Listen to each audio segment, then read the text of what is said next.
Selamat malam teman-teman semuanya. Selamat datang dalam acara Indigo X Startup Lokal webinar malam ini bersama Henry Suharja. Tepuk tangan di rumahnya masing-masing. Eh, ini sekarang kita langsung mulai aja.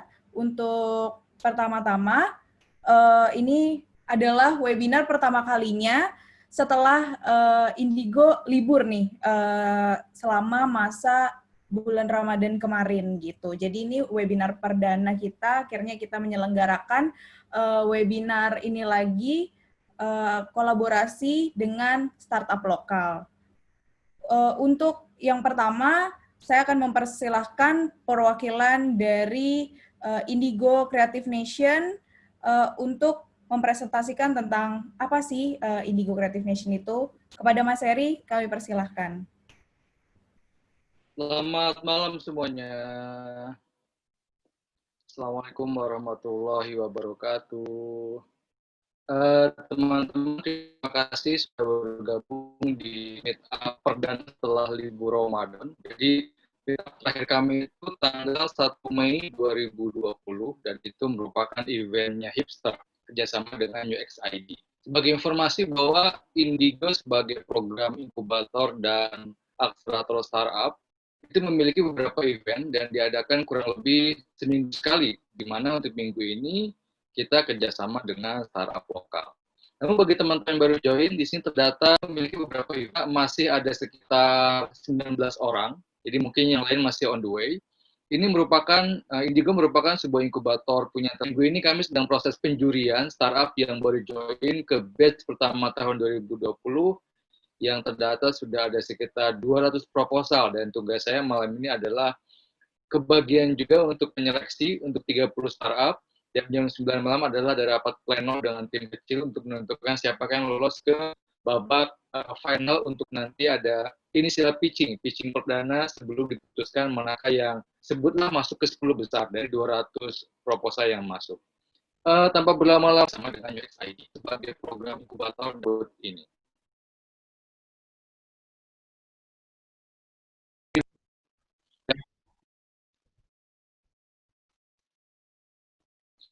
Silakan Kamil. Tanpa berlama-lama, silakan Kamil.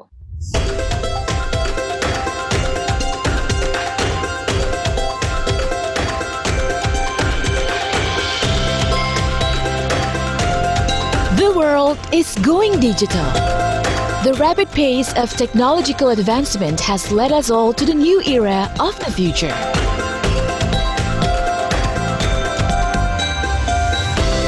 Indonesia is highly expected to be the next giant digital hub in the world. In recent years, Indonesia ranked the 5th largest number of startups in the world. Indigo Creative Nation has been a part of it, from creativity to commerce. Our complete process of the framework consists of revolutionary programs. We're selecting potential talents in our established creative camps under Digital Innovation Lounge and Digital Valley across the country, then develop hundreds of selected startup ideas through validation and acceleration programs.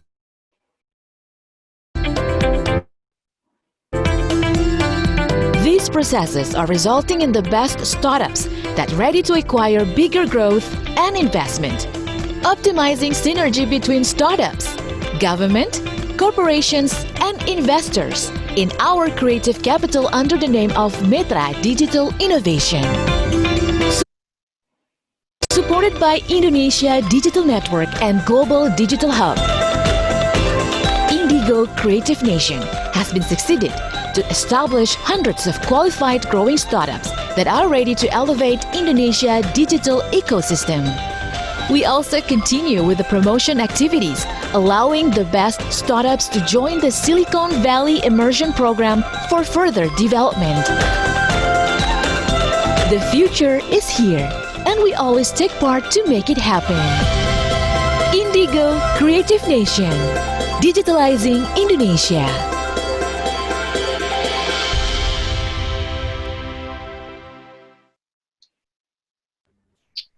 Terima kasih Kak Mirel. Ini agak nge-lag ya. Halo, Iya, halo Mas Heri. Silahkan. nggak, soalnya video di saya agak nge-lag gini. Bentar.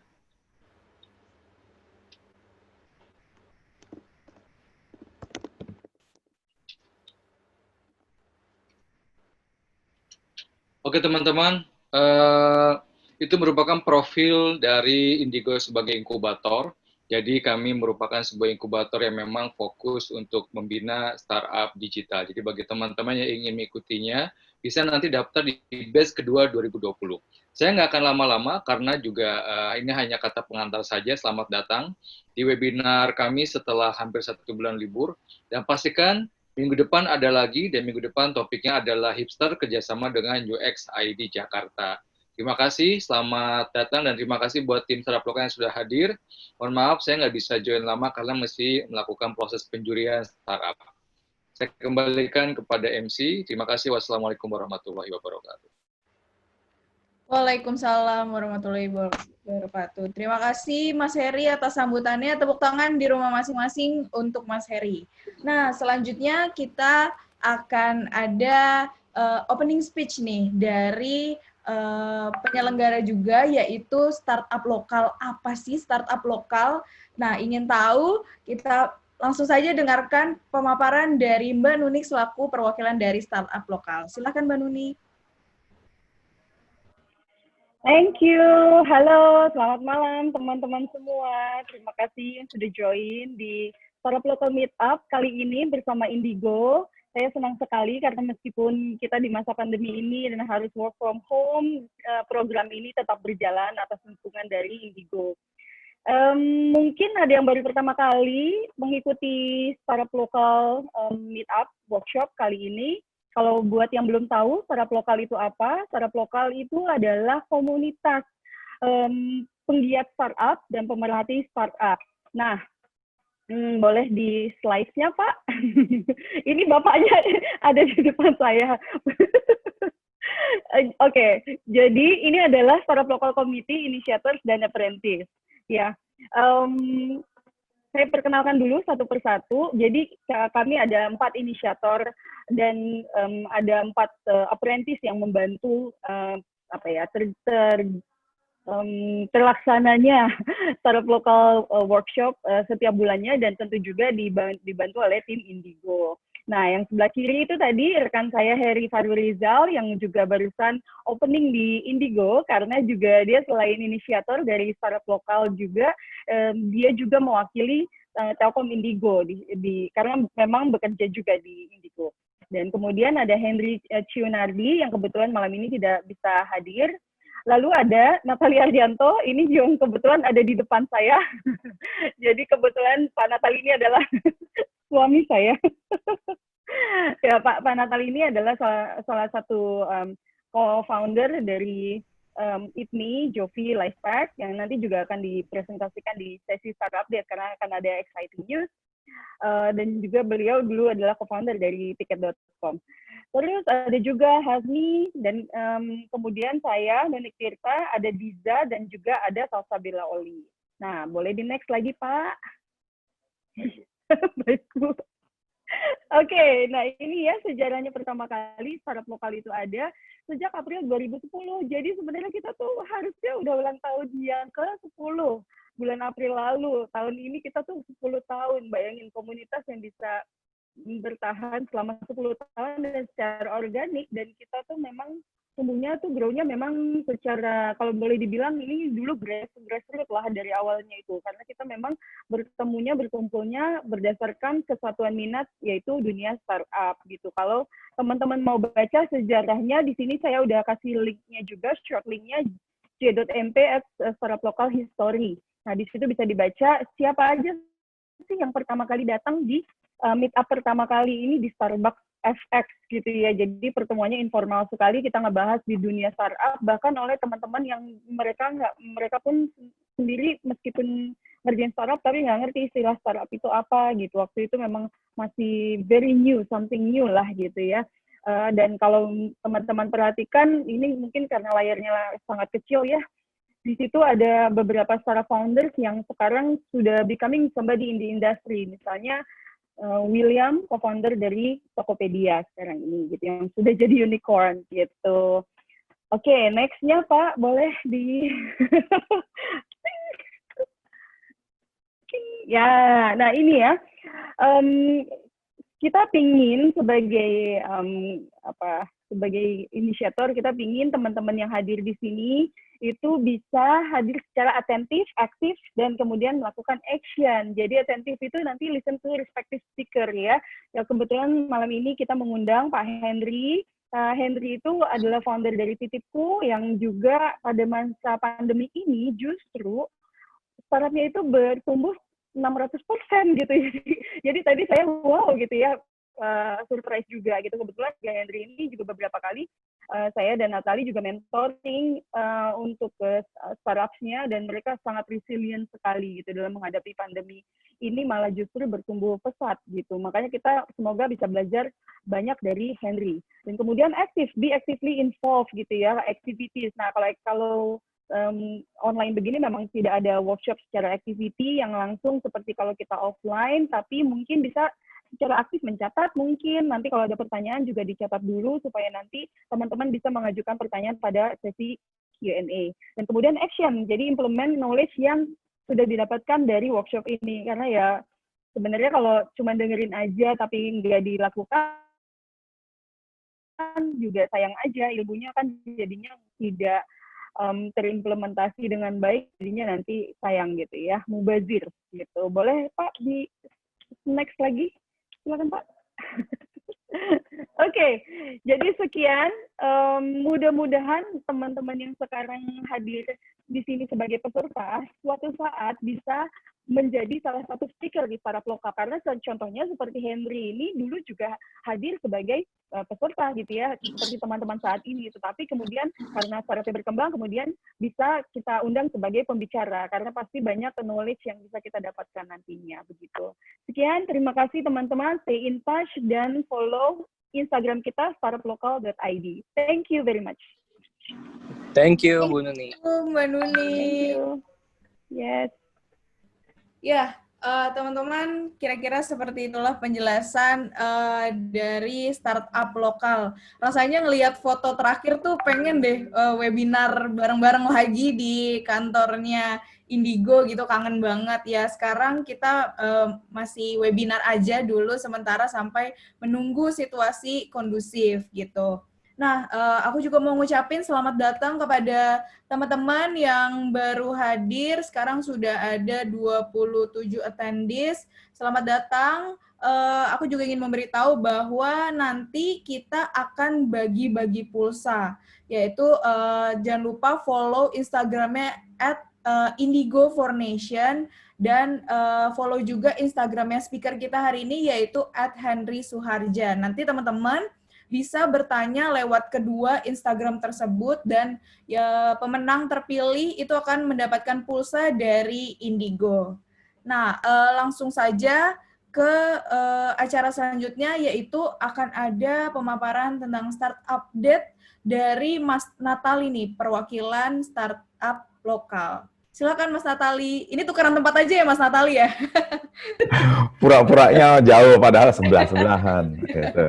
Okay. Ya, thank you so much ya. Wah, aku senang banget bisa mengisi startup lokal ya di acara Start Update gitu ya. Jadi untuk teman-teman juga para entrepreneur yang punya berita ya kan, atau mau announce something, ya jangan kita terus yang ngisi Start Update ya, bisa teman-teman kasih tahu kita, jadi kita bisa bantu announce ya kan, bulan depan kita juga bisa melakukannya. Nah, saya sendiri ada Start Update mengenai event yang lagi kita bikin di company saya, yaitu Jovi dan Lifepack gitu. Jadi sebentar ya, saya share screen dulu.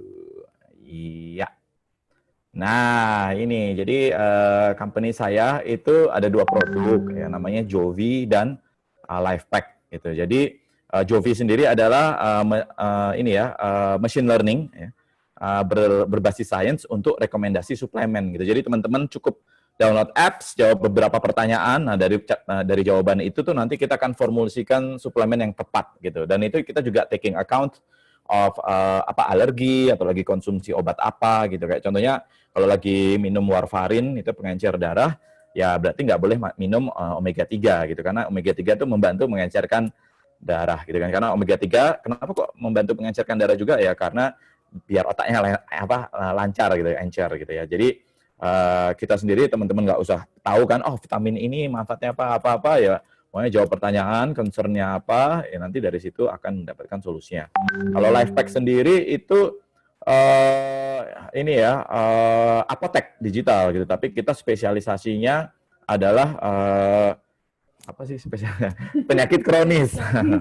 Penyakit kronis gitu. Jadi jika teman-teman ada orang tua yang sakit kronis ya kan bisa pakai Lifepack, karena kita ada blister khusus nih yang obatnya tuh dimasukkan ke kotak-kotak kecil ya kan. Jadi aman untuk orang tua, jadi tidak salah minum obat kayak gitu. Karena jujur aja saya sendiri, ibu saya sempat salah minum obat, tensinya ya instead of kan beliau hipertensi tapi malah ini hipotensi gitu. Jadi tensinya 80, 70 kayak gitu. Jadi ngeri banget waktu itu. Ternyata salah minum obat kayak gitu ya. Jadi itu, tapi yang mau saya ceritakan saat ini adalah event ulang tahun kita. Jadi kita sebetulnya tanggal 17 Juni kemarin itu tuh hari pertama kita memulai Lifepack dan Jovi gitu ya. Jadi kita tepat 1 tahun kemarin, dan tanggal 27 Juni ini adalah eventnya kita, event besar kita. Jadi kita membuat conference. Mungkin daripada saya ngomong terlalu banyak, mungkin bisa lihat videonya aja ya, saya share.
Jadi nama eventnya With The Health, silahkan dikunjungi ya di situsnya withthehealth.com gitu. Nah, itu di situ ada banyak pembicara, kayak ada Dokter Tirta yang lagi lagi rame ya kan. Nah, terus juga ada Ibu Puspa Dewi. Ibu Puspa Dewi itu usianya lebih dari 50 tahun, sudah punya cucu 1 ya kan, tapi masih sangat sehat dan segar. Jadi kan mungkin untuk teman-teman wanita juga pengen tahu kan rahasianya apa sih supaya nanti saya usia 50 bisa punya cucu. Bukan, maksudnya bisa lebih sehat dan segar kayak gitu ya. Jadi coba kunjungi aja With The Health ya kan. Itu nggak harus ngikutin dari pagi sampai sore ya. Ya pilih pembicara yang kalian suka ya kan, dan ikuti dan dengarkan. Ya. Mungkin itu aja dari saya. Terima kasih atas kesempatannya. Startup Lokal saya sangat menghargai. Thank you. Oke, terima Balik kasih ke Anggi.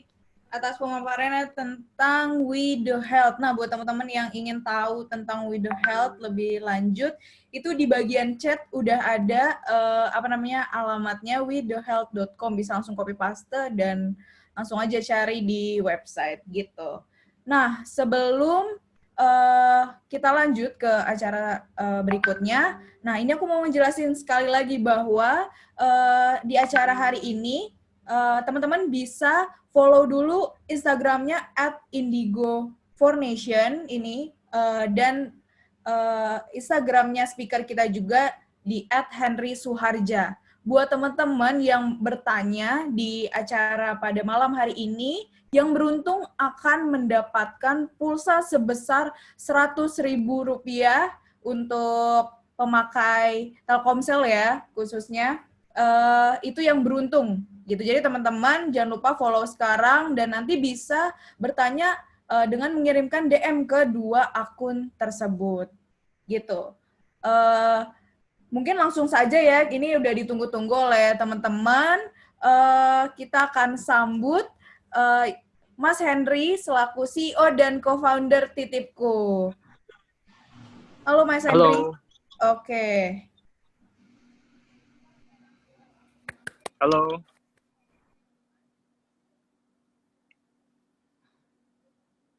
Tes, halo. Kak Anggi. Halo ya Mas Henry, silakan. Langsung ditampilin aja PPT-nya. Iya. Oke. Halo semuanya, salam kenal, selamat malam. Terima kasih untuk kesempatannya dari tim Indigo dan juga tim startup lokal.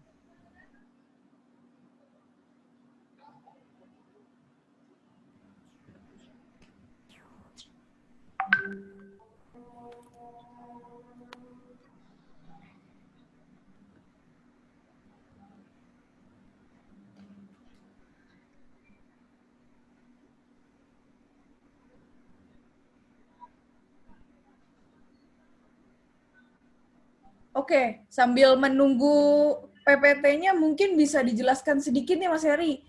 Titipku itu apa sih gitu sambil menunggu nih PPT-nya. Ya, jadi Titipku itu kita platform untuk membantu digitalisasi UMKM Indonesia. Jadi Titipku itu berbentuknya itu marketplace. Kita adalah marketplace berdasarkan pada lokasi. Yang bisa masuk ke Titipku 100% hanya UMKM asli Indonesia. Seperti itu. Jadi yang dimaksud UMKM adalah usaha mikro, kecil, menengah, berdasarkan undang-undang ya, tahun 2008 gitu. Nah, jadi pengkategoriannya UMKM seperti itu. Kalau bentuk dan jenisnya, mungkin selama ini kita udah sering lihat ya. Ada pedagang keliling, ada pedagang yang pakai gerobak, ada yang kaki lima, ada juga yang pedagang di pasar tradisional, juga ada dari pedagang-pedagang atau pengusaha di industri rumah tangga, seperti itu. Oke.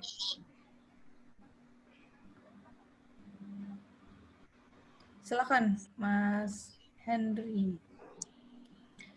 Oke, jadi salam kenal, saya Henry Suarja, saya dari Titipku. Kita akan bahas malam ini seperti apa sih UMKM di masa depan gitu ya, terutama dalam kondisi ini. Nah, ini ada keywords-nya untuk malam ini, itu bisnis dan COVID-19, lalu seperti apa sih new normal, lalu UMKM sama digital gitu ya. Nah, 4 keywords ini yang akan kita bahas bareng nih. Next ya. Ya, ini dia, bisnis dan COVID-19. Ya, mungkin kalau kita baca berita, semua teman-teman pasti ikutin berita perkembangan COVID-19 ya. Ada efek samping yang sangat besar itu untuk dalam hal ekonomi dan bisnis, yaitu jutaan orang itu kena PHK. Jadi mungkin aja dari orang-orang yang kita kenal, beberapa teman saya, beberapa orang-orang yang saya kenal, mereka terkena PHK dalam 2 bulan, 3 bulan terakhir ini. Nah, jadi perusahaan-perusahaan besar yang tidak bisa beroperasi kemarin, terutama selama PSBB, mereka akhirnya itu memutuskan untuk PHK karena tidak ada pemasukan. Nah, uangnya tidak berputar, tidak ada cash flow. Akibatnya mereka memilih untuk ya udah terpaksa untuk mengurangi beban operasional dulu, kita cut dulu. Nah, itu sangat mengguncang di ekonomi Indonesia ya. Karena jutaan orang kena PHK, artinya ada jutaan orang, jutaan keluarga yang mereka kesulitan kemarin untuk makan ya. Seperti itu. Nah, kalau lihat gambar yang sebelah kanan, ya mungkin udah pada kenal ya. KFC ya, jagonya ayam. Ya, itu contoh ya. Jadi mungkin kita sering makan selama ini, terpaksa mereka sampai buka stand di pinggir jalan. Kenapa? Karena selama ini mereka itu buka tempat usaha restorannya kan di dalam mall ya. Nah, sementara mall kemarin dipaksa untuk tutup dulu. Nah, akibatnya mereka demi beroperasi, mereka harus rela untuk buka kios di pinggir jalan seperti itu. Ya, jadi ini bisnis dan COVID-19 ini pengaruhnya sangat besar karena kemarin kita dihimbau oleh pemerintah untuk kita harus lockdown dulu, PSBB dulu. Nah, akibatnya bisnisnya terhenti. Ya, oke, next. Nah, kalau sekarang nih kita udah masuk di era new normal ya. Nah, kalau kita lihat itu mungkin ada yang masih sehari-harinya naik ojek online ya sekarang. Nah, kalau kita butuh ke kantor atau kita pergi-pergi pakai ojek online, sekarang new normal ini kondisinya udah beda. Ada sekat pembatasnya ya. Nah, gambar yang sebelah kanan itu kalau kita mau dinner. Sekarang kalau kita ke restoran, kita mau dinner, mau makan gitu ya. Ternyata sampai seperti itu ya. Sampai setiap orang itu harus dibatasi oleh pelindung ya. Jadi yang tadinya mungkin kita mau dinner romantis ya, ternyata udah nggak bisa lagi. Kalau zaman dulu mungkin kita mau dinner, ngajak pasangan kita gitu ya, pacar gitu ya, atau calon pacar atau gebetan, kita bisa pegang tangannya nih. Nah, tapi kalau sekarang kita deket-deket aja nggak boleh gitu ya. Nah, jadi kondisi new normal ini cukup merubah banyak di dunia usaha. Kita mau nggak mau kita harus keluar rumah lagi, supaya ekonominya kembali berputar, supaya ada cash flow lagi, tapi kita harus ikutin protokol kesehatan yang dihimbau oleh pemerintah. Supaya apa? Supaya kita tetap bisa menekan laju penularan dari virus COVID ini.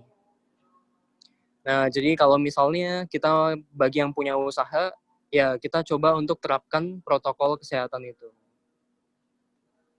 Next. Nah, ini bagian yang saya sebenarnya pribadi dan juga titipku ya. Kita sebenarnya paling happy. Kenapa? Ketika tadi kita bahas, banyak sekali PHK, lalu banyak sekali kesulitan ekonomi, atau kita bilang krisis ya. Bahkan udah disebutnya itu krisis global gitu ya. Nah, tapi ada satu sisi positif yang perlu kita syukuri adalah munculnya pengusaha baru dari krisis. Nah, mungkin kita sering dapat broadcast sekarang di grup-grup atau mungkin dari teman-teman kita pada open PO. Ya, ada yang jualan kue, ada yang jualan pempek, ada yang jualan macam-macam lah. Pokoknya apa yang kita bisa bikin sendiri di rumah, yang kita ngerasa itu cukup enak mungkin, ya kita berusaha jual ke teman-teman, ke relasi kita, ke orang-orang yang kita kenal nih. Nah, jadi fenomena yang terjadi, yang saya lihat itu begini, mungkin orang tua atau katakanlah dalam satu keluarga ya, sang bapak atau sang suami itu kena PHK. Nah, di sini malah istrinya atau ibu rumah tangganya itu segera bertindak. Dia berusaha bikin apa ya? Nah, ternyata paling gampang itu makanan. Jadi fenomenanya dalam 2 bulan terakhir, 3 bulan terakhir ini banyak sekali usaha baru dalam bidang makanan ya, terutama F&B yang itu bermunculan. Tapi mereka yang diproduksi langsung di rumah masing-masing. Lalu, kalau di keluarga itu punya anak ya, anaknya kan udah jago nih untuk mainan internet, mainan online ya. Nah, mereka dalam kondisi ini akhirnya bantu orang tuanya. Jadi orang tuanya punya barang dagangan apa, mereka bantu iklanin di online. Masuk ke marketplace, jualan di sosmed, atau apapun itu dilakukan.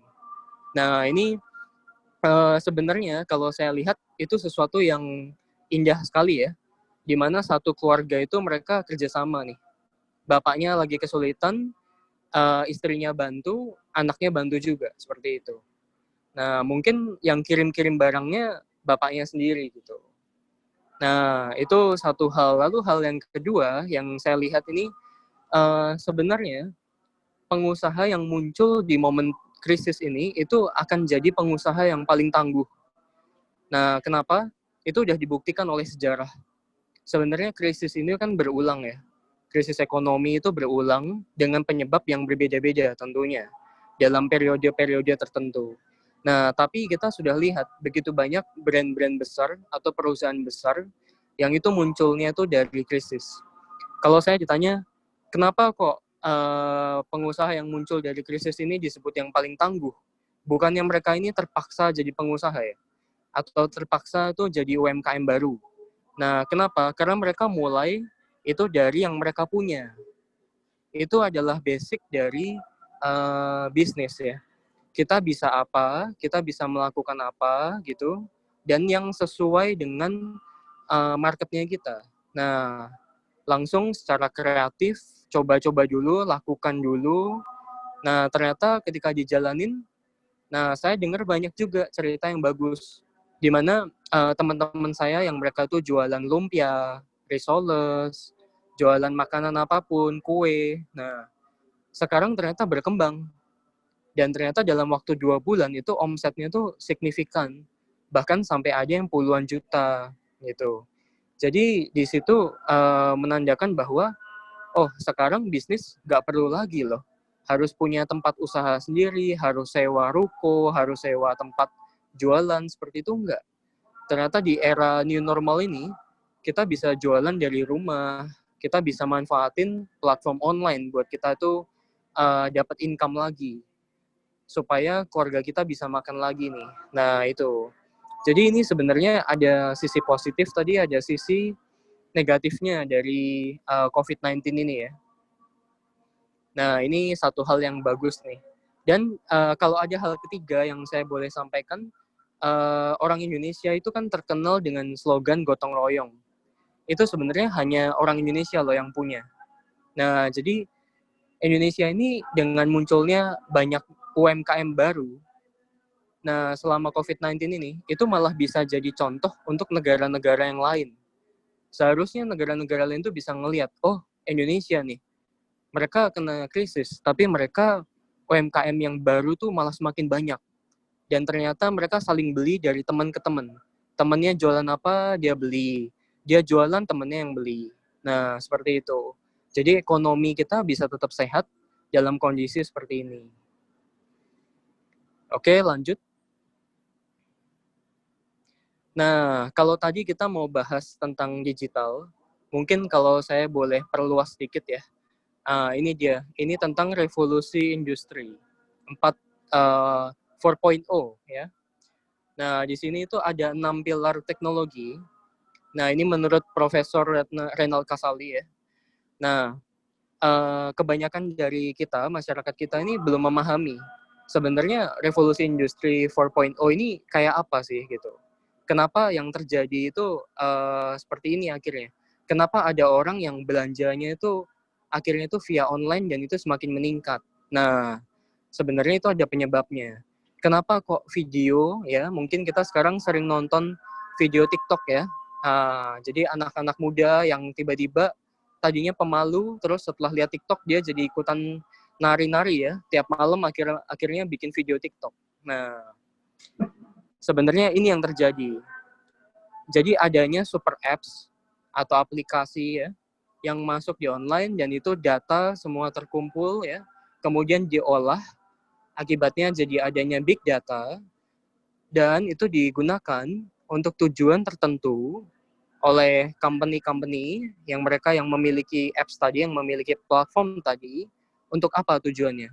Untuk memobilisasi massa. Nah, massa ini ya kita, masyarakat ini. Jadi sebenarnya ini flow atau arus yang terjadi di dunia digital. Nah, kalau misalnya kita tiba-tiba tahu nih, ada berita yang populer banget nih tentang artis. Nah, itu tersebar dengan cepat gitu ya. Kenapa? Karena ini platform ini. Nah, atau kita misalnya ada tiba-tiba itu kita lagi lihat iklan apa, terus kita setelah itu kita ditawarin terus tuh iklannya yang sama dari brand-brand yang berbeda di online. Nah, itu sebenarnya semua yang terjadi itu karena ini. Nah, next.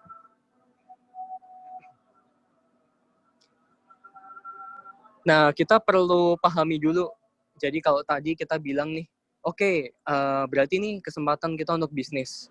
Nah, terus kita udah ngerti nih, oh ternyata di digital tuh seperti itu ya. Nah, kita perlu lihat dulu marketnya dulu. Kenapa? Kenapa kita perlu lihat dulu marketnya? Karena marketnya ini sekarang udah berbeda. Sekarang ini kondisinya itu sudah beda dari zaman dulu waktu kita masih kecil seperti itu. Kalau zaman dulu itu prinsipnya adalah produksi massal. Jadi zaman dulu kalau misalnya mau bisnis itu harus bisa mampu produksi sebanyak-banyaknya. Contohnya itu mobil. Ya zaman dulu pokoknya pabrik mobil akan produksi sebanyak-banyaknya dulu, seperti itu. Nah, tapi kalau sekarang marketnya itu udah berubah. Sekarang ini berdasarkan dari demand atau keinginan dari pasar. Jadi demand-nya ini, pasar ini menginginkan apa? Nah, di sini ada yang disebut dengan network effect atau efek jaringan ya. Jadi contohnya begini, saya beri contoh yang gampang itu ojek online dibandingkan dengan ojek pangkalan. Zaman dulu, contohnya di Jakarta ya, itu ada ribuan lah, mungkin ratusan ribu ojek pangkalan ya, tukang ojek yang selalu mangkal di titik-titik yang ramai. Nah, ketika mulai muncul ojek online seperti Gojek dan Grab gitu ya, lalu zaman dulu ada Uber gitu ya. Nah, itu marketnya kita udah berubah. Marketnya kita ternyata merasa nyaman, merasa seru, merasa happy ya, lebih mudah, lebih cepat, lebih gampang pakai ojek online. Nah, ternyata akhirnya geser ke sana. Nah, jadi kita harus ngelihat nih, oh ternyata masyarakatnya kita udah berubah loh. Marketnya kita ini udah berubah. Nah, jadi kalau misalnya nanti teman-teman setelah ini mau memutuskan untuk mulai bisnis, terus mau mulai jualan via online gitu ya, kita perlu lihat dulu nih, marketnya kita ini siapa, terus mereka ini keinginannya tuh apa. Nah, produk kita itu harus sesuai dengan marketnya. Kalau seandainya nih, kita mampu produksi apapun, tapi ternyata nggak ada yang minat, nggak ada yang mau beli, marketnya nggak ada. Akibatnya apa? Modalnya kita udah terlanjur keluar, dan kita nggak bisa jualan ke siapa-siapa. Nah, itu kan sayang banget. Jadi di dunia digital ini kita lihat dulu nih, kita harus selalu rajin survei, rajin riset ya. Pembeli itu cari barang apa ya di online. Atau misalnya nih kita bisa juga tanya ke teman-teman kita, kalian kalau makanan nih sukanya misalnya kue gitu ya, sukanya yang kue yang seperti apa? Kita perlu survei, pastikan dulu nih. Seperti itu. Next, lanjut. Nah, ini dia, konsumen di dunia digital ya, itu juga udah ada perubahannya. Jadi kalau konsumen masa lalu ya, itu ibaratnya itu cuma konsumsi. Jadi dari pabrik, dari industri atau perusahaan itu mengeluarkan produk, terus mereka bombardir kita dengan iklan ya. Nah, itu kita akan langsung, oh aku mau coba, lalu kita beli. Nah, jadi zaman dulu itu kita benar-benar hanya menerima kita sebagai konsumen aja.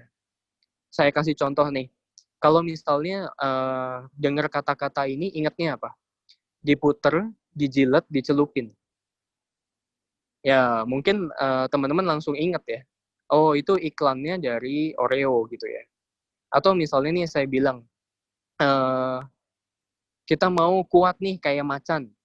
Nah, pasti teman-teman ingatnya dengan biskuat gitu ya. Nah, jadi itu semua itu udah langsung kita tuh ngelihat seperti, oh aku lihat iklan ya seperti itu, kita dibombardir. Nah, tapi konsumen yang di masa digital ini itu sudah berubah. Itu nggak hanya ikut sharing, tapi juga ikut shaping. Nah, ini saya jelasin pengertiannya gini. Sharing itu artinya konsumen kita ini sekarang ini sangat kritis. Kalau kita tuh bikin iklan, kita bohong atau kita melakukan hal yang negatif gitu ya, itu langsung bisa di-sharingin, dibikin viral. Nah, kalau kita tahu ya, istilahnya kasus-kasus nih. Saya kasih contoh maskapai penerbangan. Kalau misalnya teman-teman masih ingat sekitar beberapa waktu yang lalu, Garuda tiba-tiba mengeluarkan kebijakan dilarang foto di dalam pesawat. Ya, mungkin masih pada ingat ya kasusnya itu ya. Nah, itu viral di internet. Dan ternyata langsung dibales, bahkan dimanfaatkan loh. Nah, dengan jeli sama kompetitor. Siapa waktu itu? AirAsia. AirAsia langsung manfaatin momentumnya. Oh, Garuda melakukan kesalahan nih. Ini kesempatan. Dia langsung bikin iklan yang berbanding terbalik. Dia langsung umumkan, kontes foto di dalam pesawat. Silahkan foto di dalam pesawat kami dengan pramugari kami atau pramugara kami dan menangkan hadiah. Nah, itu viral juga efeknya. Nah, ternyata masyarakat kita support sekali. Dan akibatnya yang menuai hal yang positif siapa? Ya si AirAsia yang menuai hal positif ya. Nah, jadi konsumen kita ini nggak hanya sharing, mereka nggak hanya sekarang ini di era digital, di online ini bisa bikin kamu populer dalam arti bagus, positif ataupun negatif, tapi juga bisa membentuk. Nah, mereka juga bisa membentuk. Jadi sekarang mereka pengennya produk apa, ya udah itu yang harus diwujudin. Ya aku mau foto di dalam pesawat, kok kamu ngelarang? Ya udah aku nggak usah naik lagi tempatmu ya. Nah, seperti itu gitu ya. Jadi kita perlu pahami ternyata sekarang ini konsumen di digital ini udah berubah. Nah, mungkin bisa next saya kasih contoh.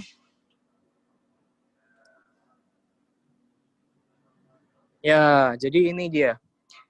Mungkin teman-teman sering lihat iklan ya, iklan donasi ya sekarang ya. Iklan donasi dari startup kitabisa.com ya.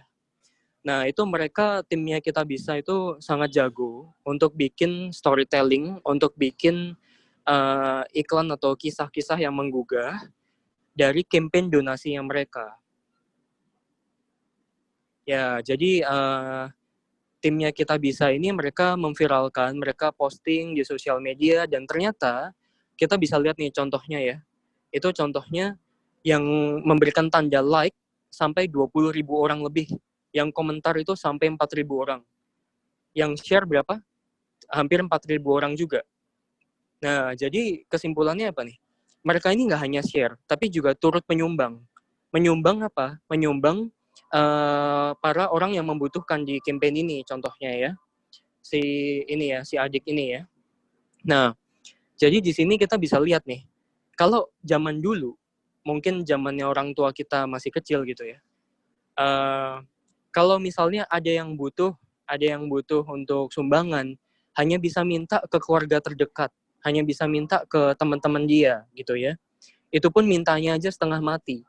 Nah, susah ya, nggak dipercaya lagi. Tapi kalau zaman sekarang nih, kita misalnya sakit, kita butuh apa, dan kita tidak punya biaya, ternyata masyarakat kita peduli.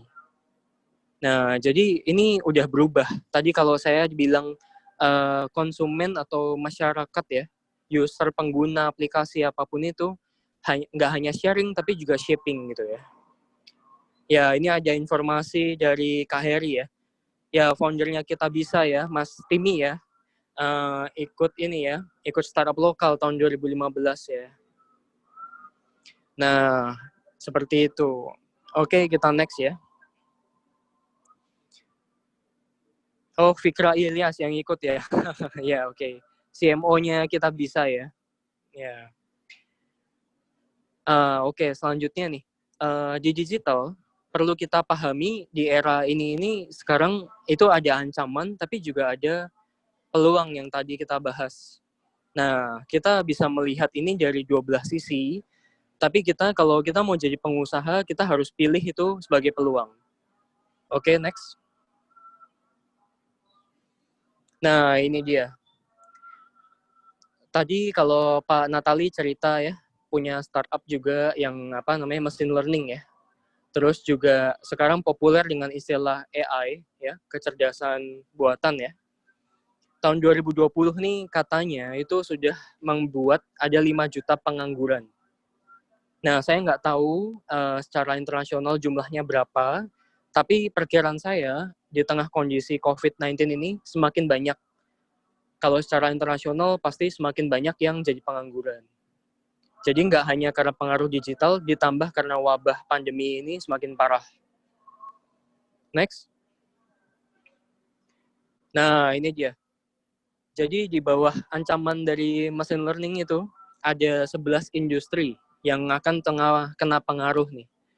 Ya, jadi kalau teman-teman yang kuliahnya di jurusan ini ya, atau punya sekarang pekerjaan di bidang ini ya, cukup waspada, harus mulai belajar skill yang baru ya, agar kita nggak segera dinonaktifkan, atau nanti kita udah lulus pun kita masih bingung nih, mau kerja bidang apa, atau kita mau usaha bidang apa. Karena di dunia industri ini yang akan kena ancaman dari itu tadi, machine learning tadi. Lanjut. Nah, kalau mungkin teman-teman ingat ada berita tahun lalu ya. Nah, ini ada retail besar ya, Giant ya. Dia pecat berapa ratus orang karyawan, berapa banyak yang tutup. Kalau misalnya teman-teman ingat beritanya atau mungkin di kotanya masing-masing tuh ada salah satu cabang retailnya ini, saya lihat itu dia tulisin gede-gedean, bannernya dipasang di semuanya, toko akan segera tutup, semua barang diskon besar-besaran. Nah, saya hanya kasih contoh di mana perusahaan yang udah besar sekalipun, mereka yang udah belasan tahun, puluhan tahun berjalan pun, itu tidak selalu kuat. Tidak selalu mereka itu bisa menghadapi dari efek akibat digital ini.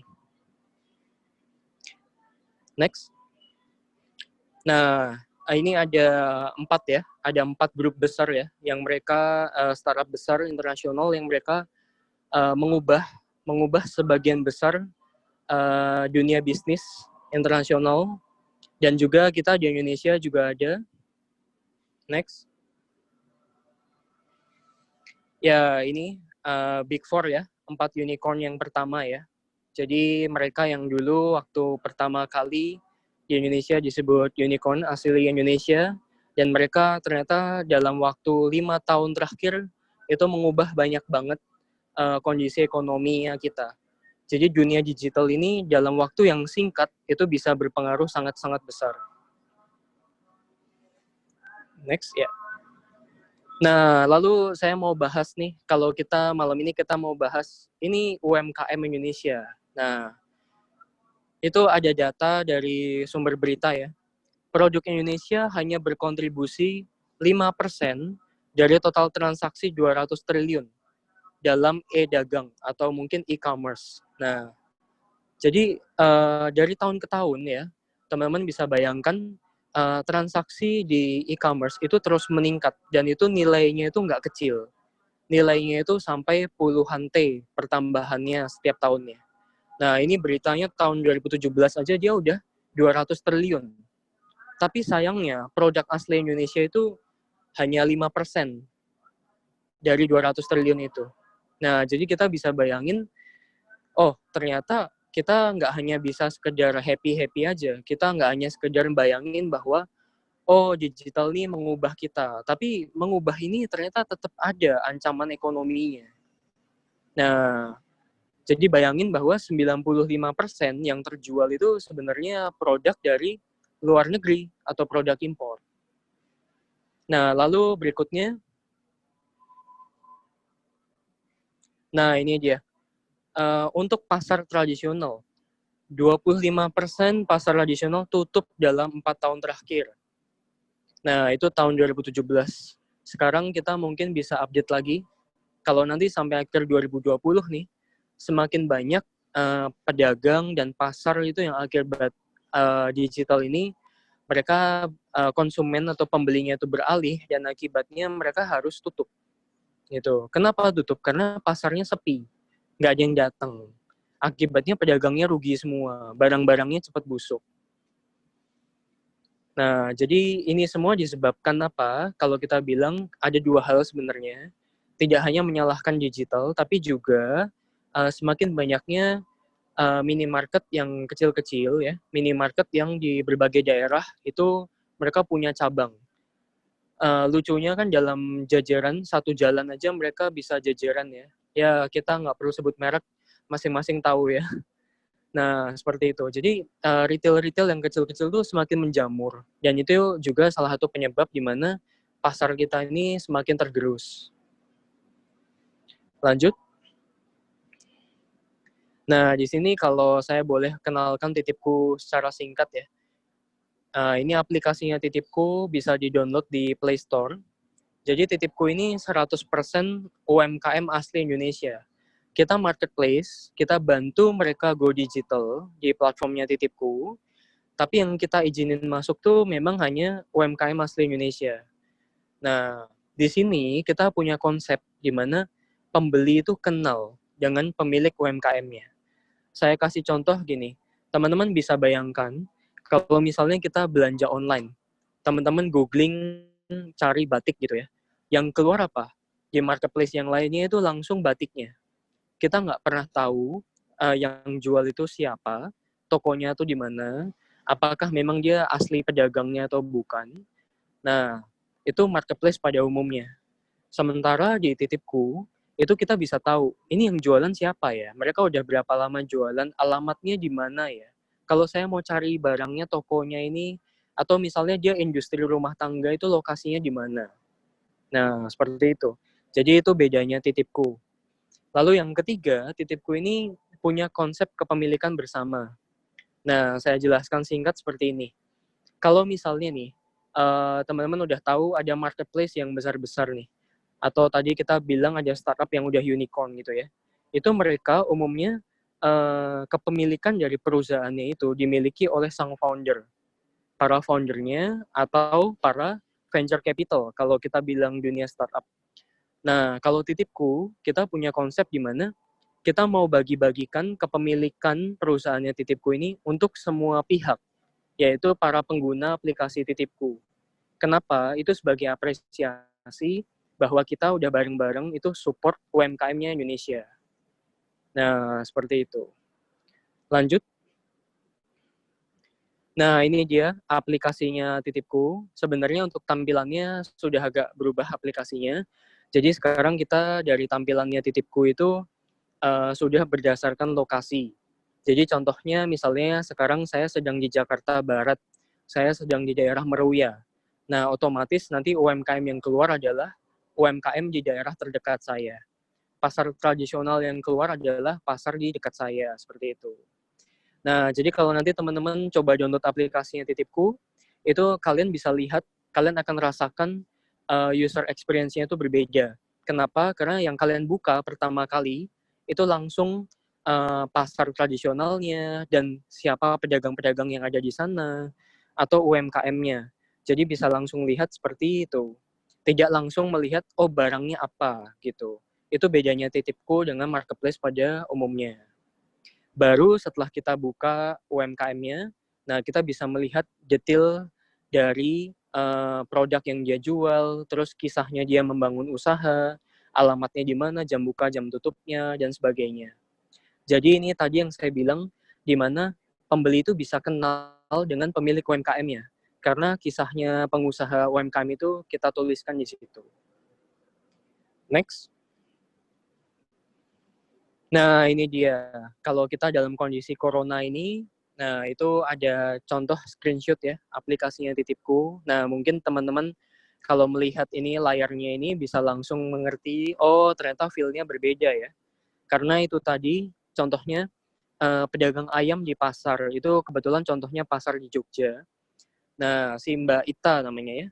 Nah, langsung bisa kita lihat, oh ada produk-produknya juga, dan itu real. Fotonya foto real, foto asli di pasar langsung. Nah, ini juga salah satu bedanya Titipku. Kalau misalnya teman-teman nanti coba belanja pakai aplikasinya Titipku ya, mau belanja dari pasar, itu langsung produknya itu kita akan feel-nya melihat, oh ini kayak aku belanja langsung. Gitu. Kalau di marketplace yang lain kan produknya harus difoto dengan sangat cantik gitu ya. Nah, tapi ini value yang berbeda, kita pengen menampilkan ini loh UMKM-nya Indonesia gitu loh. Seperti itu. Nah, terus kemudian itu yang sisi sebelah kanan itu ada gambar fight corona ya. Jadi selama COVID-19 ini, selama PSBB, itu Titipku fokus dulu, kami fokus untuk bantu pedagang-pedagang, terutama pedagang sembako dan pasar tradisional, untuk mereka itu masuk ke digital. Itu yang kami lakukan. Itu pertama kali. Yang kedua, kami fokus untuk bantu masyarakat bisa belanja dari pasar dan sembako itu tadi. Kenapa kita fokuskan dulu spesifik ke sana? Itu karena itu yang sedang dibutuhkan sekali saat ini. Pasar, kalau misalnya teman-teman tahu kondisinya, pasar, pedagang pasar sedang susah sekali. Saya setiap pagi itu ke pasar di Jakarta Barat, dan saya tuh melihat dan mereka curhat ke saya, mereka menyampaikan bahwa, oh mas sekarang ini benar-benar sepi, dan memang itu sangat-sangat sepi. Begitu ada berita hoax gitu ya, yang menyebarkan gosip atau isu bohong gitu, bahwa di pasar itu ada penderita corona, 1-2 orang pedagangnya kena, langsung pasarnya itu sepi. Dan itu langsung diberitakan di media-media, bahkan ada media yang menyebutkan pasarnya ditutup. Kenyataannya itu bohong. Saya datang ke pasarnya masih buka, pedagangnya itu menunggu-nunggu, kok yang beli nggak ada, seperti itu. Nah, jadi selama corona ini kami fokus untuk bantu mereka. Kalau di titipku itu sebenarnya untuk segala jenis produk itu kita terima, jadi tidak hanya pedagang pasar ataupun kuliner ataupun F&B ya, food ya, tapi juga misalnya kerajinan, fashion, dan sebagainya, segala jenis UMKM. Jadi misalnya teman-teman punya usaha masing-masing, atau keluarga, atau orang tua, siapapun temannya, punya produk bisa masuk ke titipku juga. Ya, berikutnya. Nah, lalu pertanyaannya, bagaimana distribusinya, pengirimannya nih? Nah, titipku itu tidak hanya bantu UMKM Go Digital, tapi kita juga bantu distribusinya, pengirimannya ke pembeli. Jadi kalau misalnya nanti teman-teman download itu bisa langsung juga kita mau pesen dan langsung dikirim ke rumah. Kita punya kurir atau pengguna ya, user yang menjadi kurir itu kita sebutnya itu jatiper, yang tugasnya delivery. Kalau pembeli, titipku sebutnya mereka sebagai nitiper. Lanjut. Nah, jadi ini alur transaksinya.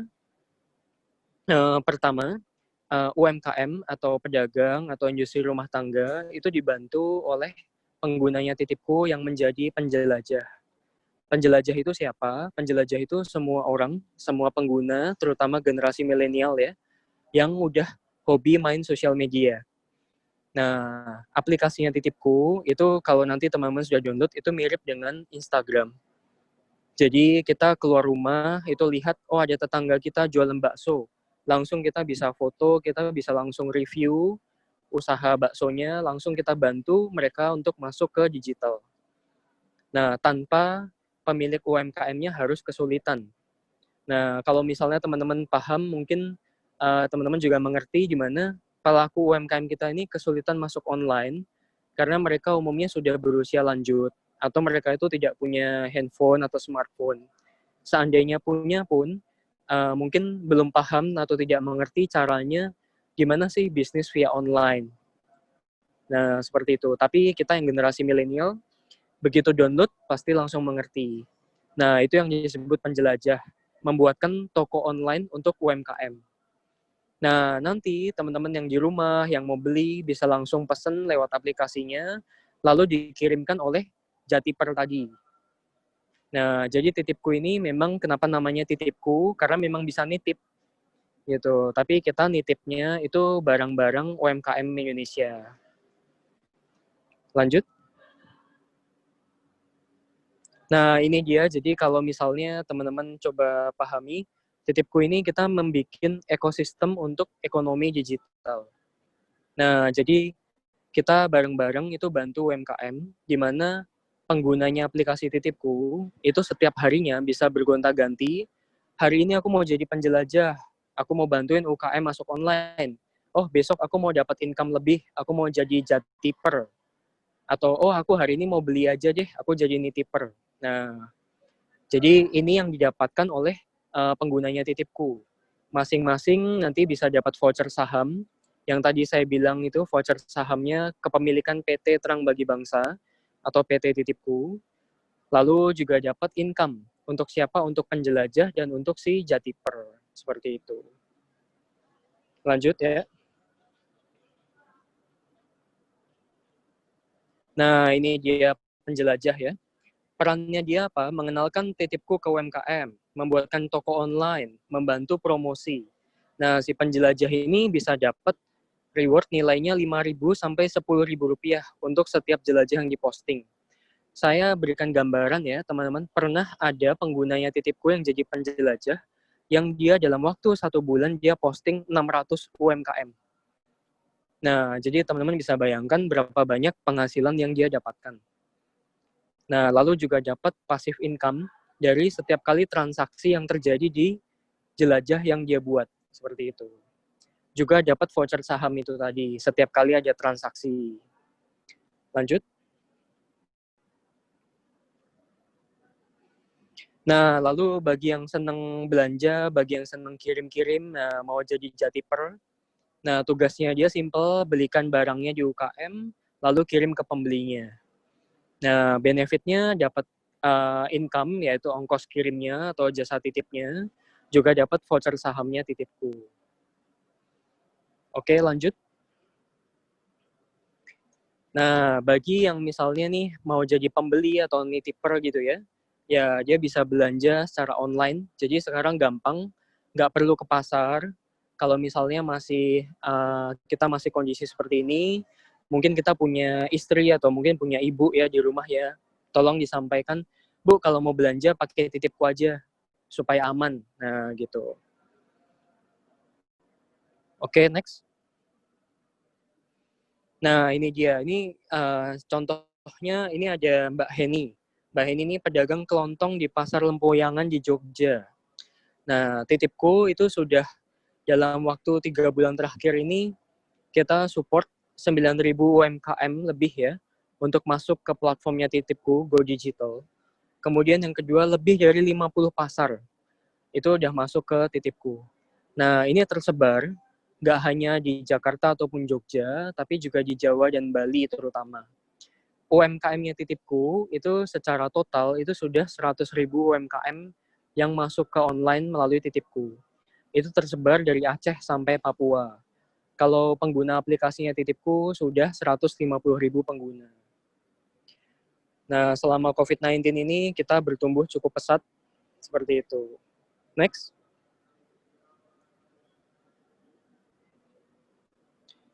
Nah, ini dia.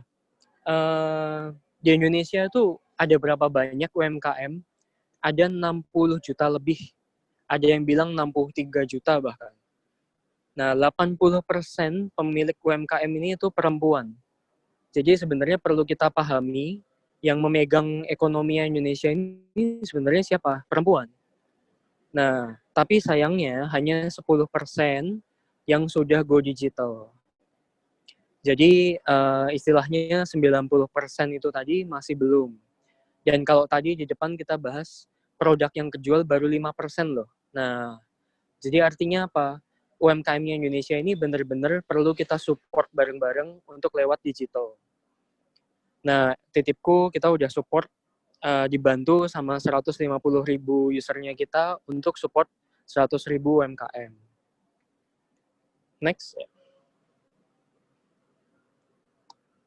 Nah, lalu teman-teman kalau kami boleh sharing ya, seiring perkembangannya waktu, Titipku kami udah tahun keempat sekarang, kita tuh menemukan begitu banyak pelaku UKM tuh yang mereka itu punya problem. Nah, mereka itu punya masalah, mereka curhat sering ke Titipku. Atau mereka menyampaikan ke penjelajahnya Titipku, lalu disampaikan ke kami. Itu ada 4 masalah besar. Yang pertama itu adalah modal usaha. Jadi pemilik UMKM itu umumnya tuh kesulitan untuk bisa dapat modal.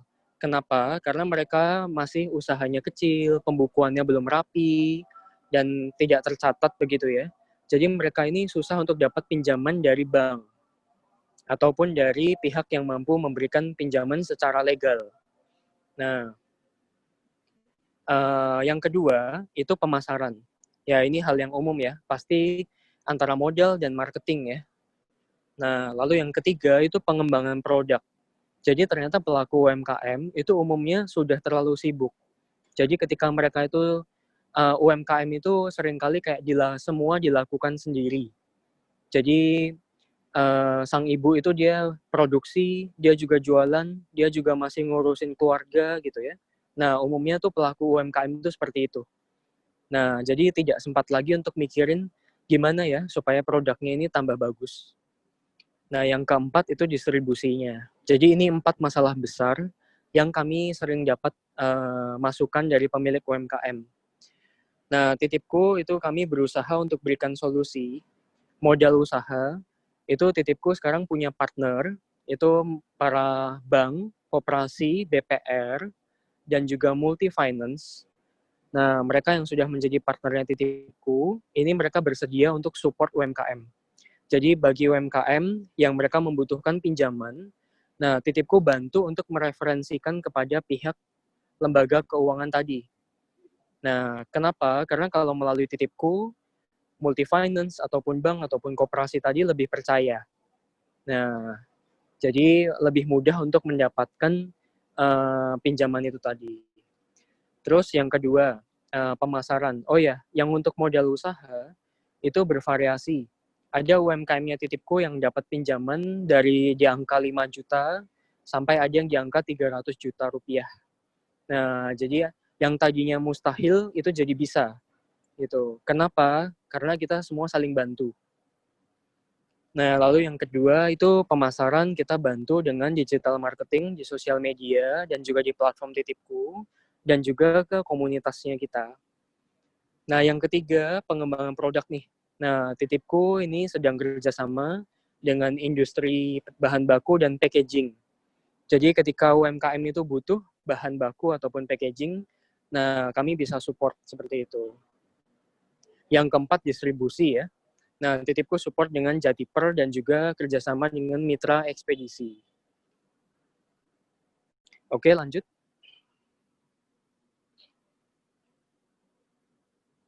Nah, ini dia. Ini salah satu contoh program yang tadi saya sampaikan tentang pengembangan produk. Nah, branding dan packaging untuk UMKM oleh Titipku. Nah, teman-teman bisa lihat itu before after-nya. Jadi tadinya itu ada ya masakan ayam gitu ya, Mbah Bagong asli Yogyakarta. Selama ini dia bungkusnya itu pakai kertas nasi, pakai kertas bungkus gitu. Tidak ada logo sama sekali, tidak ada packaging yang bagus. Kenapa? Karena pemilik UMKM-nya kesulitan. Nah, kesulitan untuk apa ya packaging yang bagus. Terus kalau harus bayar desainer untuk brandingnya mahal. Nah, Titipku itu kami bantu. Oke, kita bantu untuk dia didesainkan. Kenapa kami bantu? Karena kami melihat UMKM ini potensi dan pemiliknya open mind dan mau untuk diajak kolaborasi. Nah, di sini kami bantu desainkan ini brandingnya secara gratis dan juga desain packagingnya. Nah, jadi ini yang kami lakukan.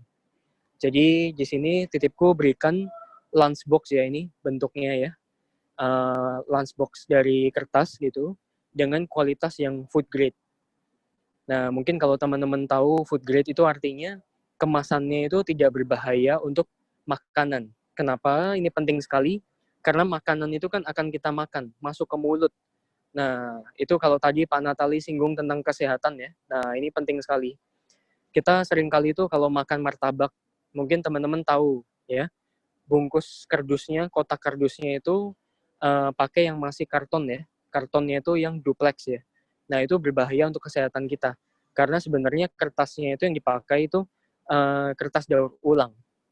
Nah, atau misalnya nih, kita mungkin selama ini makan pakai mika.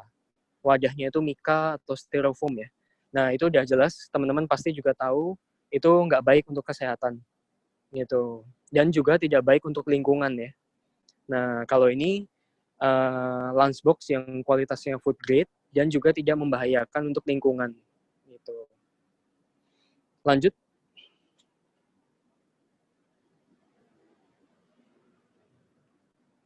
Ya. Nah, ini dia. Jadi untuk UMKM yang misalnya membutuhkan, nanti teman-teman peserta boleh menyampaikan ke relasinya masing-masing ya, bagi yang membutuhkan ya. Kami punya program ini. 1, gratis desain brand. 2, gratis desain kemasan. Yang ketiga itu kualitas kemasannya tadi yang food grade. Yang keempat ya, bisa pesan kemasan tanpa jumlah minimal. Nah, ini penting banget teman-teman. Jadi sebenarnya salah satu penghalang besarnya UMKM itu untuk punya kemasan yang bagus itu adalah jumlah minimal ini. Kalau UMKM-nya tuh langsung pesan, itu wajib beli dalam jumlah yang besar. Dan itu yang sebenarnya sangat memberatkan.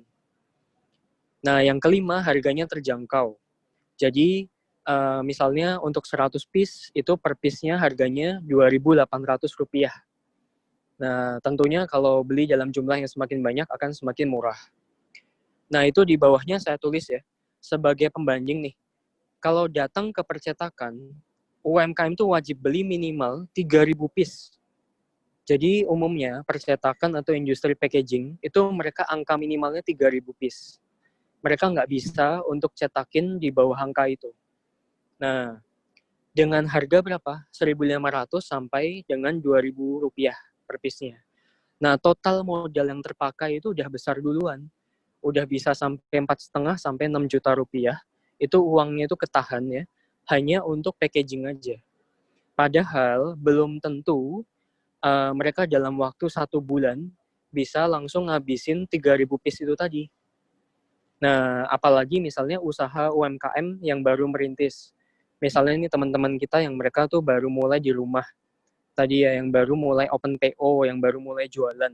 Nah, itu mereka umumnya tuh kesulitan kalau harus langsung beli 10.000 piece.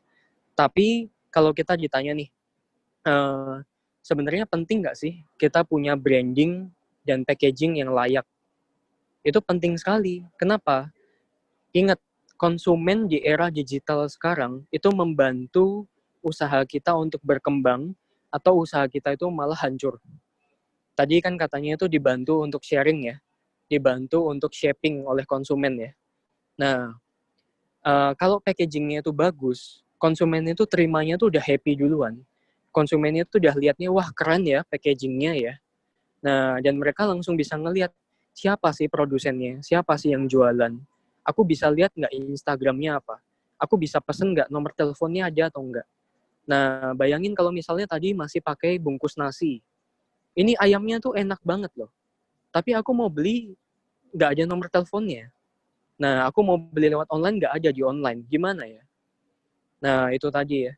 Jadi packaging, terus juga dalam kaitannya digital itu tadi, kita nggak bisa semata-mata cuma masuk online, terus kita berharap produknya kita viral dengan sendirinya. Atau laris gitu ya. Kita nggak bisa kayak berharap semuanya itu bisa langsung dengan gampang seperti itu. Oke, lanjut ya. Udah ada pertanyaan, nanti saya jawab ya Kak ya. Nah, ini partnernya Titipku. Jadi kalau misalnya nanti teman-teman coba googling tentang Titipku ya. Kami selama ini berpartner dengan pemerintah, dengan government, pemerintah pusat, dengan Bank Indonesia, dengan kementerian, juga dengan kampus-kampus, juga dengan beberapa startup, dan juga dengan beberapa lembaga gitu ya. Itu. Lanjut. Nah, ini timnya Titipku. Jadi Titipku itu didirikan oleh Bapak Ong Taek Chan ya. Beliau pemilik idenya Titipku. Ya, Pak Ong ini beliau 26 tahun berkarir di dunia perbankan dan terakhir beliau jadi direktur Bank Sahabat Sampurna bidang UMKM. Nah, jadi kenapa kalau ditanya Titipku kenapa sih cinta mati sama UMKM Indonesia? Ya jawabannya karena Pak Ong ya. Karena Pak Ong ini cinta mati sama UMKM ya. Nah, di sini timnya kita itu dari teman ke teman. Jadi ini mereka teman-teman saya, teman dari SMP, SMA, teman kuliah gitu ya. Titipku adalah startup asli dari Jogja. Jadi kita udah tahun keempat sekarang, kita mulai dulu dari manual sampai akhirnya kita punya aplikasi yang sekarang udah keren gitu. Lanjut. Nah, ini supaya teman-teman kenal aja. Ini timnya Titipku ya, kurang lebih seperti ini. Kita ada 2 generasi. Jadi ada yang tua-tua dan yang muda-muda. Dan di Titipku, Pak Natali dan Bu Nuni sangat membantu Titipku, sering memberikan advice, sering memberikan support dan dukungan untuk Titipku juga. Lanjut ya. Ya, ini salah satu Titipku pernah dapat awards, yaitu Australian Awards ya. Dan juga kita juga diliput oleh banyak media, terutama dalam waktu sebulan terakhir ini, selama masa corona. Jadi kami bersyukur ternyata banyak sekali media-media yang support Titipku, karena kami membantu UMKM-nya Indonesia.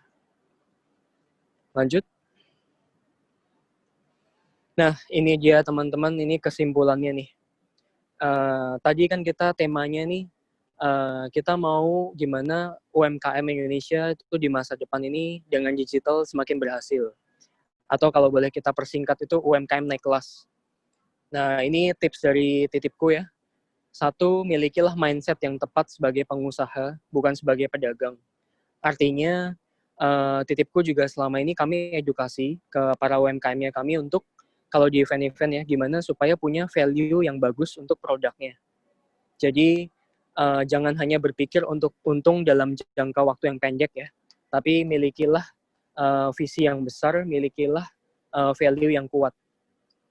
Terus yang kedua, produk yang sesuai dengan marketnya. Nah, ini tadi udah kita bahas. Marketnya ini sekarang udah berubah, konsumennya udah berubah di digital, jadi kita harus punya produk yang sesuai. Nah, lalu yang ketiga, nah ini tadi kalau kita bilang ini mulai dari kecil dan bergerak cepat.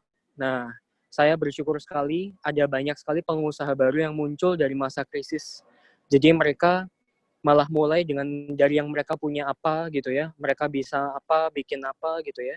Pokoknya mulai aja dulu gitu ya. Terus juga geraknya cepat gitu ya. Nah, yang keempat ya tentunya kita udah maju sekarang eranya manfaatkan platform digital ya. Jadi jangan lagi berpikir kalau usaha itu butuh modal besar, itu salah besar. Kalau misalnya kita mau bisnis harus punya toko. Nah, itu zamannya orang tua saya. Jadi udah nggak tepat lagi untuk sekarang. Nah, yang kelima itu jangan lupa untuk kolaborasi. Saya beri contoh gini, teman saya ada yang jualannya tuh fashion. Nah, terus teman saya yang lain ada yang jualannya itu kue kering ya. Nah, mereka sama-sama bikin paket ya. Jadi contohnya ini, kalau ada yang beli bajunya, nah dikasih gratis sebagai sampel itu kue keringnya itu. Nah, kue kering dari usaha temennya. Ternyata si pembeli bajunya tadi itu ngerasa kayak, oh ini enak loh kuenya loh, aku mau beli. Nah, itu suatu kolaborasi yang bagus gitu ya. Jadi kita saling bantu, jangan lagi berpikir kayak barangku baju fashion ya, mana mungkin cocok. Semuanya itu bisa pakai ilmu cocok logi ya. Jadi kita sama-sama bidang bisnisnya apapun, kalau memang itu sesuai, kita bisa kolaborasiin. Jangan lagi punya mindset di mana kita hanya mau mikirin diri sendiri, hanya mau mikirin bisnisnya kita sendiri. Next. Nah, ini kalau mau menghubungi Titipku atau misalnya mau mampir ke kantornya Titipku di Jogja atau mau menghubungi saya, itu nomor saya, terus itu juga emailnya Titipku ya. Next. Ya, terima kasih. Oke, halo. Iya, Mbak Anggi. Terima kasih, Mas Henry. Ya, buat teman-teman semua, tadi udah ngikutin dari awal sampai akhir nih pemaparan dari Mas Henry.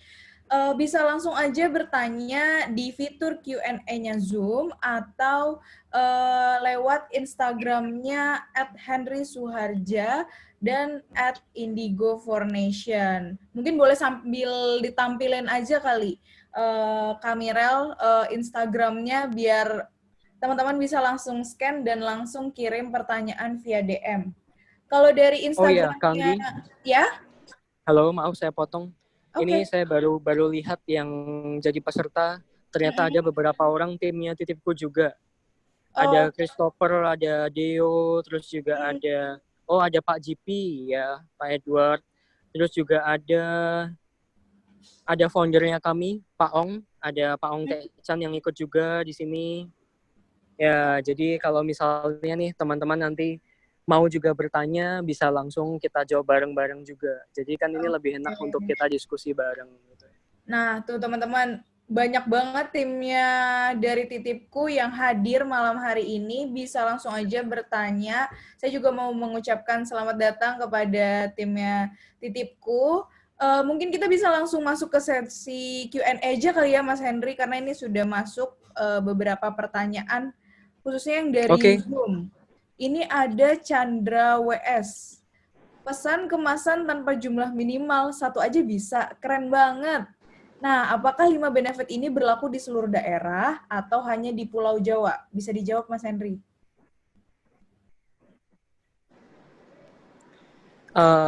Kalau untuk sekarang ini, kita paling cepat ya, kalau misalnya ada yang pesan kemasan, itu di Pulau Jawa. Itu yang paling cepat, terutama di area Jabodetabek. Tapi nanti ke depannya kita akan menjangkau seluruh Indonesia. Jadi misalnya nih teman-teman punya usaha dimanapun, tidak masalah, coba dulu hubungi ke kami.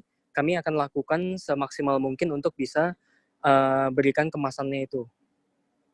Gitu. Jadi daerah manapun kita akan berusaha untuk support.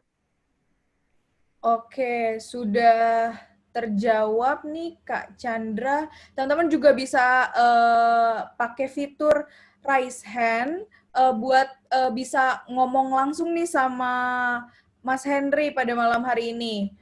Sambil menunggu teman-teman yang mau bertanya langsung nih via Zoom bisa pakai fitur raise hand. Ini ada pertanyaan juga dari Dian Viani, ini via DM Instagramnya Indigo. Mau tanya, bagaimana mengatasi transformasi digital di UMKM, tetapi dari sisi manusianya belum siap atau gaptek. Misal, kadang pedagang gerobak kesulitan untuk mengoperasikan HP atau teknologi internet. Pengalaman capacity building yang dilakukan Titipku seperti apa? Terima kasih sebelumnya. Ya, nah itu dia. Justru untuk itulah Titipku ada. Jadi sebenarnya kalau tadi kan gambaran benar sekali, gambaran umumnya UMKM itu seperti itu. UMKM-nya Indonesia, terutama pedagang-pedagang yang masih kelasnya itu mikro ya, yang pakai gerobak, kaki lima, apalagi yang sudah berusia lanjut kan nggak punya smartphone, punya pun akan kesulitan. Nah, Titipku itu punya fitur yang tadi saya sampaikan itu sebagai penjelajah ya. Nah, jadi kalau tadi ada pertanyaan dari kakaknya, nah silahkan kakaknya bisa bantu sang pedagang itu, sang penjualnya itu, dengan download aplikasinya Titipku lalu jadi penjelajah. Nah, jadi dengan cara itu, kita akan membantu mereka secara langsung. Dalam waktu yang singkat, mereka masuk ke online. Nah, jadi si pemilik UMKM-nya ini nggak lagi kayak harus dipaksa untuk belajar, dipaksa untuk langsung bisa pakai. Nah, itu ada gap yang cukup jauh di situ. Nah, tapi kalau misalnya pemilik UMKM-nya punya smartphone dan memang beliau mau belajar, bisa nanti diajarin. Pengalaman kami, kalau kami ketemu di acara-acara dinas, di acara-acara yang diadakan pemerintah gitu ya, kami diundang untuk berikan pelatihan ke UMKM ya. Itu umumnya memang harus lebih sabar. Jadi kalau mau memberikan pelatihan, yuk Bu pakai aplikasinya Titipku, ya harus download dulu, pelan-pelan kita bimbing. Tapi bisa. Kenapa? Karena aplikasinya Titipku memang untuk UI UX-nya kita buat sesimpel mungkin. Nah, sementara kalau di marketplace yang lain ya, kalau teman-teman ada yang jualan online kan cukup susah ya, tahapannya cukup panjang seperti itu. Oke, jadi jadilah penjelajah yang rajin. Oke, terima kasih Kak Henry. Mungkin dari Instagram Mas Henry bisa dicek di DM apakah ada pertanyaan dari teman-teman yang hadir pada malam hari ini. Boleh sambil dicek-cek Instagramnya. Oke, ini barusan ada pertanyaan ya. Ini masuk pertanyaan. Dari Kak Sherin Arkel, programnya belum berlaku ke seluruh pelosok Indonesia ya? Saya barusan coba lokasi, saya tidak bisa melakukan transaksi. Oh, nah ini kami perlu cek dulu Kak, lokasinya di mana. Jadi kami perlu pastikan dulu di mana, seperti itu. Oke. Tapi kalau umumnya, kalau terutama di area Jawa Bali, itu kita bisa untuk melakukan transaksi. Ada lagi pertanyaan yang kedua. Oke. Mas mau tanya soal makanan yang dijual apakah harus halal ya? Apakah di Medan sudah ada? Bagaimana caranya agar kita bisa mendapatkan solusi dari Titipku? Dari Kak Juwita. Ya. Nah, jawabannya nanti kalau sudah download aplikasi Titipku akan tahu. Jadi kita di Medan sudah ada penjelajah-penjelajah yang ada lokasinya di Sumatera, Kalimantan, Sulawesi, bahkan sampai Papua pun juga ada. Nah, terus nanti kakak jualan apapun, tadi jualan makanan ya, tidak harus halal. Jadi di Titipku itu nanti ketika posting usahanya, terus posting produknya, di situ ada keterangannya. Kita bisa berikan tanda centang bahwa ini tidak halal, seperti itu. Tidak masalah kita menerima untuk segala jenis yang dijual, kecuali yang dilarang oleh undang-undang ya, atau yang melanggar hukum gitu. Oke. Ada lagi pertanyaan dari Instagramnya Mas Henry? Atau kita mau beralih dulu nih ke fitur Baru Q&A 2 itu ya, Zoom? baru 2 itu. Oke, kayaknya banyak yang lewat Zoom nih. Ada pertanyaan, aduh anonimus, sayang banget nih yang anonimus, padahal kita mau bagi-bagi pulsa 100.000 kalau nggak anonimus. Kita jawab aja ya, nih pertanyaannya, untuk usaha yang masih PO bisa ya pakai titipku? Baru mulai soalnya, hehe, I start changing my hobby into business. Trip Ray. Gimana? Nah, justru sangat bisa. Jadi titipku itu memang dalam kondisi kemarin ini banyak sekali UKM-UKM ya yang mulai jualan terus open PO gitu ya. Sangat bisa, tinggal dicantumkan keterangannya, penjelasannya di keterangan usaha. Jadi di sana tinggal dituliskan bahwa ini open PO gitu ya. Nanti titipku akan bantu. Jadi ketika misalnya ada pembeli gitu ya, nah kami yang akan komunikasi dengan pembelinya menyampaikan bahwa Kak ini menunggu ya, karena ini open PO gitu juga. Terus dari sisi penjualnya, dari sisi kakaknya yang jualan juga kami akan komunikasi, Kak ini ada total pesanannya sekian, kira-kira siapnya berapa hari. Seperti itu. Oke, berarti intinya yang penting dikomunikasikan aja ya, walaupun itu PO atau tidak gitu ya, Mas Heri. Iya, benar. Oke, next-nya ada pertanyaan dari Diki Perdana Putra. Untuk menghadapi resesi atau krisis ekonomi berikutnya yang mungkin akan muncul kembali ke depannya, bagaimanakah langkah untuk mengurangi dampak ekonomi untuk usaha kecil seperti yang terjadi pada saat ini? Apakah ada contoh short-term strategi yang harus sudah direncanakan dan disiapkan bagi usaha kecil ke depannya, terutama bagi sektor usaha yang terdampak pada pandemi saat ini, jikalau terjadi lagi krisis atau kondisi ekonomi yang serupa dengan saat ini? Agak panjang ya. Wah, ini saya senang ini. Pasti ini Kak Diki ini sangat pintar karena pertanyaannya susah buat saya. Ya, jadi Kak Diki kalau saya akan jawab secara singkat, secara ringkas begini. Krisis itu kan pasti terulang lagi dan kita nggak pernah tahu kapan, tapi itu yang sudah jelas pasti terjadi. Jadi sebenarnya mungkin dalam kondisi apapun untuk kita para pelaku usaha, terutama pelaku usaha yang UMKM ya, kita harus selalu siap. Jadi maksud saya kita harus sangat pintar dan jeli satu dalam mengatur cash flow-nya ya.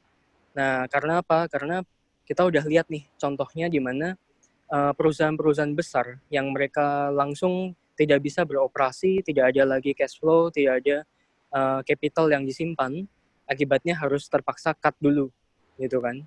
Nah, itu satu. Terus yang kedua, untuk masalah bisnisnya sendiri. Nah, kita harus selalu siap untuk relevan ya, atau keep relevan, atau kita harus selalu siap untuk adaptasi dengan perubahan. Jadi, jangan hanya menunggu krisis. Nah, itu dia. Jadi, jangan hanya berpikiran bahwa kalau krisis kita baru siap. Nah, itu keliru. Kalau kita mau jadi pengusaha, kita harus selalu siap kapanpun. Karena kita nggak pernah tahu apakah bulan depan konsumen mungkin minta hal yang berbeda.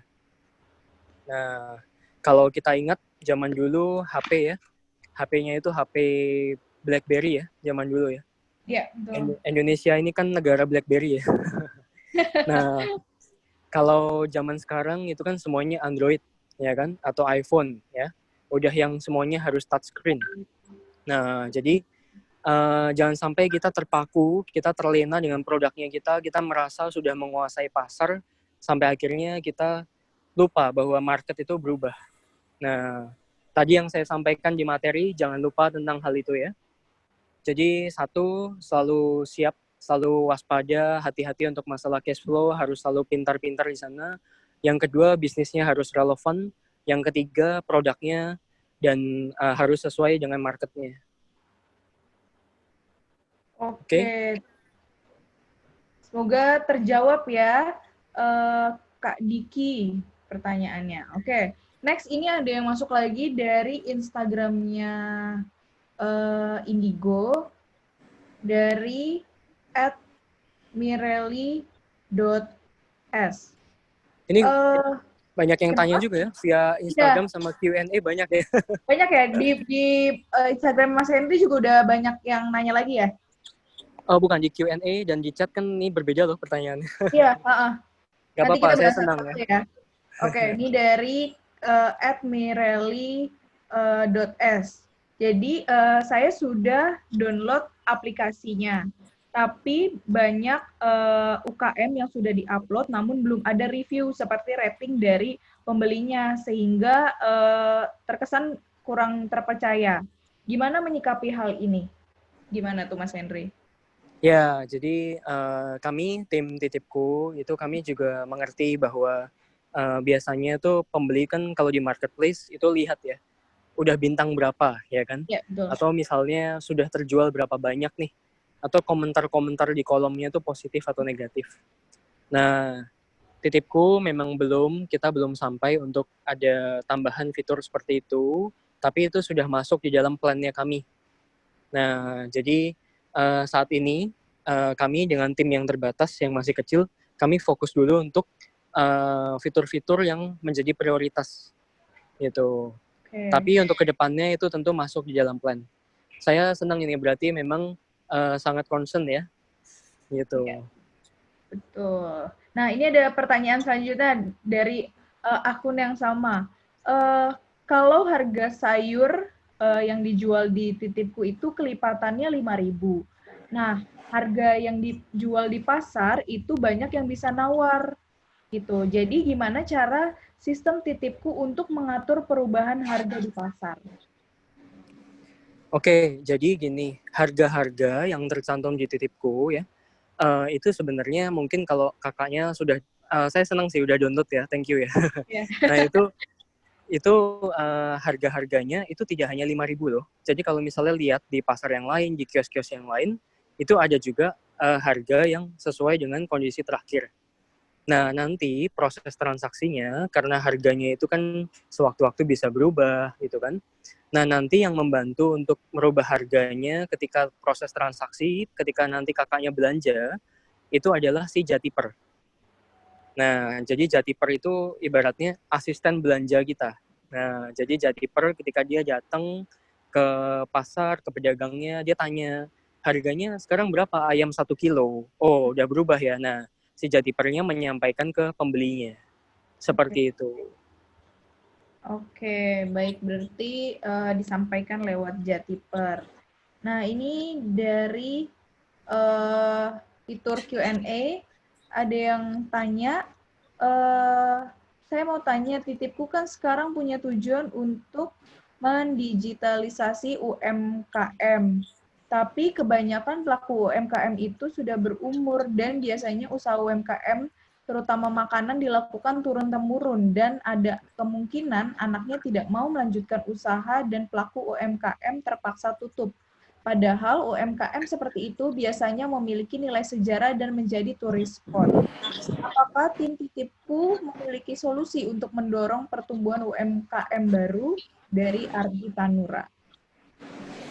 Oke, thank you buat pertanyaannya ya. Memang itu yang real terjadi di Indonesia.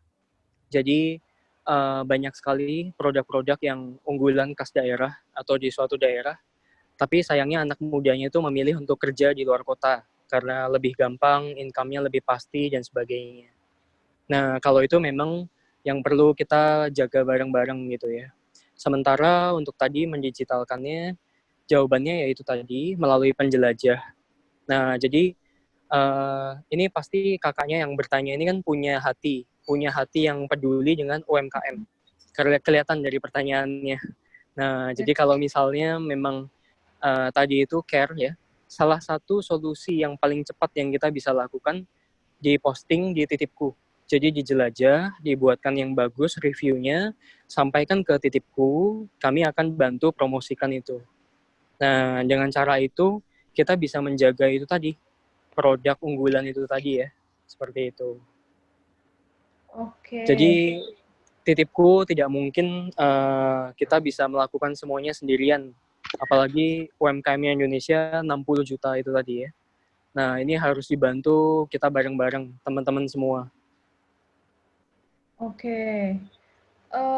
Lalu ini juga ada pertanyaan lagi dari Ruth Sherina. apa ya yang dimaksud dengan voucher saham di aplikasi Titipku? Cara pembayarannya apa sama seperti di GoPay atau OVO? Oke, thank you Kak. Voucher sahamnya itu adalah saham kepemilikan PT Terang Bagi Bangsa atau kepemilikan PT Titipku. Jadi kalau nanti setiap kali kakaknya itu melakukan transaksi atau menjadi penjelajah atau menjadi jatiper, ada transaksi yang terjadi. Nah, itu masing-masing pengguna. Tadi kan kalau terjadi transaksi kan ada 3 pengguna ya yang terlibat. Masing-masing dapat voucher saham, nanti masuk di aplikasinya Titipku, tercatat di sana, nilainya Rp250. Nah, voucher saham ini tidak bisa diuangkan, tapi dikumpulkan. Silahkan dikumpulkan sampai kapan? Sampai nanti ditukarkan ketika PT-nya Titipku ini kita go public atau menjadi PT TBK, masuk ke bursa saham. Nah, jadi nanti kakaknya itu juga akan menjadi pemilik dari perusahaannya Titipku ini. Nah, itu tadi yang saya sampaikan di depan, kita punya konsep kepemilikan bersama. Jadi, Titipku ini nanti akan jadi milik dari jutaan masyarakat Indonesia secara langsung perusahaannya. Gitu. Terus lalu untuk pembayarannya ya, pembayarannya kita menyediakan berbagai bank transfer ya. Jadi transfer ke rekening-rekening bermacam-macam bank, juga ada melalui GoPay, OVO, dan Link Aja juga ada. Gitu. Oke. Kalau dari Instagramnya Mas Henry mungkin ada lagi pertanyaan sebelum kita membacakan yang dari Zoom lagi. Ada nggak, Oh, Mas? belum ada. Oke, belum ada. Berarti ini pada ke Zoom semua ya. Nah, ini ada pertanyaan tapi tentang Titipku internalnya nih. Tantangan yang paling sering dihadapi ketika membangun Titipku itu apa dan bagaimana cara menghadapinya? Apakah dari internal seperti tim atau SDM atau dari eksternal seperti kondisi market, regulasi dan regulasi pemerintah? Pertanyaannya dari Michael Suhartanto. Oke, thank you buat pertanyaannya ya. Kalau saya jawab secara ringkas itu edukasi. Jadi itu salah satu tantangan terbesarnya kita, edukasi ke siapa? Kedua belah pihak. Satu, ke UMKM-nya sendiri. Terkadang ya kita misalnya nih, saya setiap pagi kan ke pasar. Saya tawarkan pedagangnya, Bu, saya bantu ya, saya buatin tokonya di Titipku nih, saya jelajah. Terkadang kita masih ditolak. Walaupun sudah kita berusaha jelaskan. Nah, itu nggak hanya dialami saya, tapi juga semua penjelajah kita umumnya pernah ditolak. Ditolak oleh pemilik UMKM. Jadi, satu, edukasi itu yang masih agak susah, yang kita kesulitan. Yang kedua, tentunya edukasi juga ke masyarakat kita. Nah, Titipku itu kami adalah startup yang berusaha untuk bertumbuh secara sehat. Jadi kami tidak menerapkan sistem untuk bakar uang dengan promosi yang gila-gilaan. Jadi seperti cashback dan sebagainya dalam jumlah yang besar secara masif gitu ya. Nah, kami tidak memberikan itu ke semua penggunanya. Jadi kami lebih mengedukasi ke penggunanya Titipku itu tadi dengan voucher saham. Jadi kalau misalnya nih kamu rajin belanja, kamu dukung UMKM-nya, kamu sebenarnya melakukan investasi untuk masa depan. Seperti itu. Oke, semoga terjawab ya Kak Michael. Nah ini ada pertanyaan terkait aplikasinya. Apakah aplikasi yang digunakan itu untuk penjelajah, jatiper, atau nitiper itu berbeda? Ini ada 2 pertanyaan yang mirip-mirip nih. Aplikasinya Titipku ada 2 di Play Store ya. Yang satu adalah aplikasi yang digunakan untuk nitiper dan penjelajah, yaitu untuk belanja dan bantu UKM Go Online tadi ya.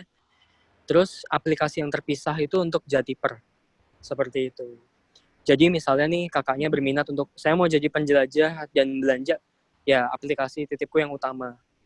Nah, kalau mau jadi jatiper untuk dapat income tambahan, nah itu aplikasi yang Titipku Jatiper namanya.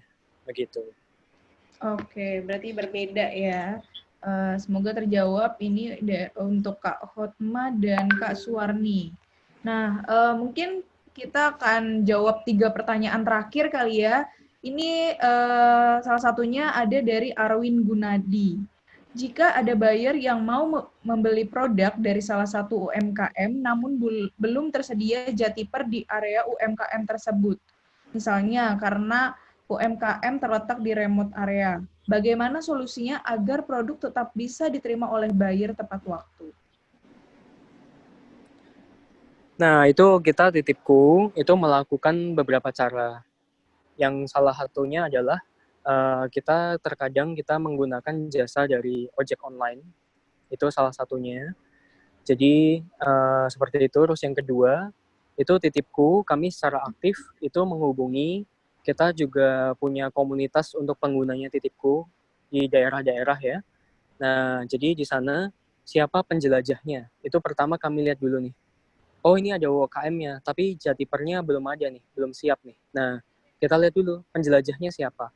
Nah, itu langsung kami hubungi si penjelajahnya, kami sampaikan, Kak, ini ada yang mau beli dari UKM yang kamu posting, bisa nggak dibantu?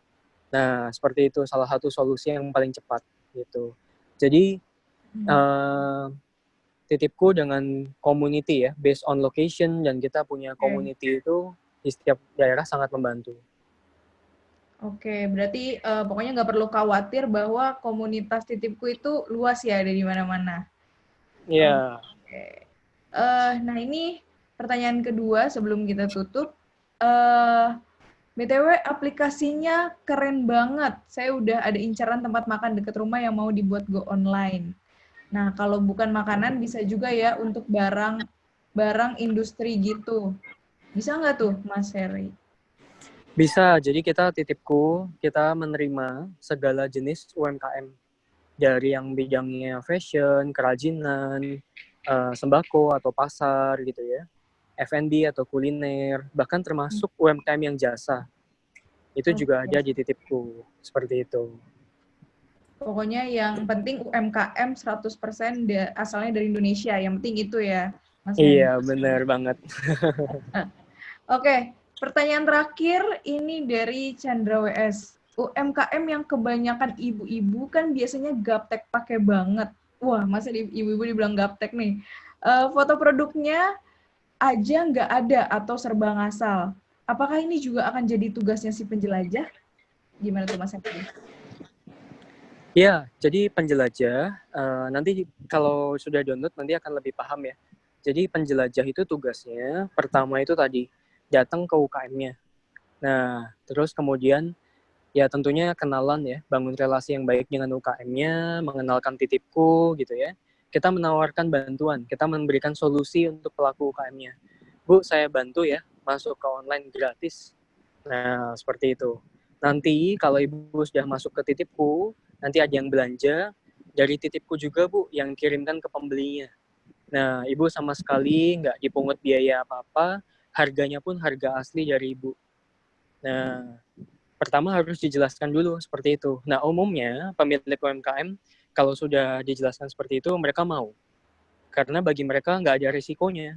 Nah, terus setelah itu si penjelajah harus mereview. Mereview itu artinya apa? Memasukkan semua data UKM-nya itu. Tadi namanya apa, alamatnya di mana, titik lokasi di Gmaps-nya di mana, jam buka, jam tutupnya, kemudian produknya difoto, tempat usahanya juga difoto, detail produknya dimasukkan. Produknya apa, detailnya seperti apa, seperti itu. Oke. Jadi tugasnya penjelajah memang kita harus sabar, harus secara detail gitu ya, membantu UMKM-nya. Kenapa saya bilang sabar dan detail? Karena gini, kita sebagai penjelajah itu punya satu tujuan, yaitu untuk bantu UKM ini laris di online. Nah, nggak mungkin UMKM-nya itu laris kalau produknya nggak lengkap. Nggak mungkin UMKM-nya itu bisa terkenal kalau misalnya kita yang jadi penjelajah asal-asalan. Nah, seperti itu. Berarti kuncinya itu kesabaran ya untuk mengedukasi penjualnya gitu. Ya, harus ini, cinta UMKM dulu.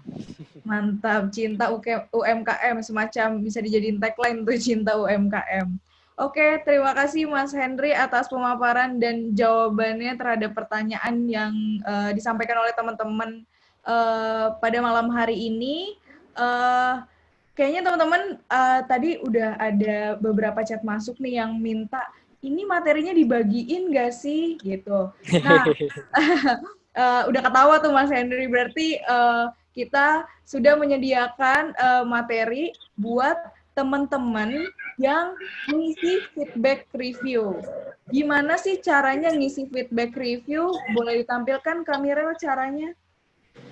Juga mengucapkan terima kasih kepada speaker kita yang luar biasa, yaitu Mas Henry Suharja dari Titipku, tim startup lokal, Mas Natali, Mbak Nunik, dari tim Indigo, ada Mas Heri. Terima kasih banyak.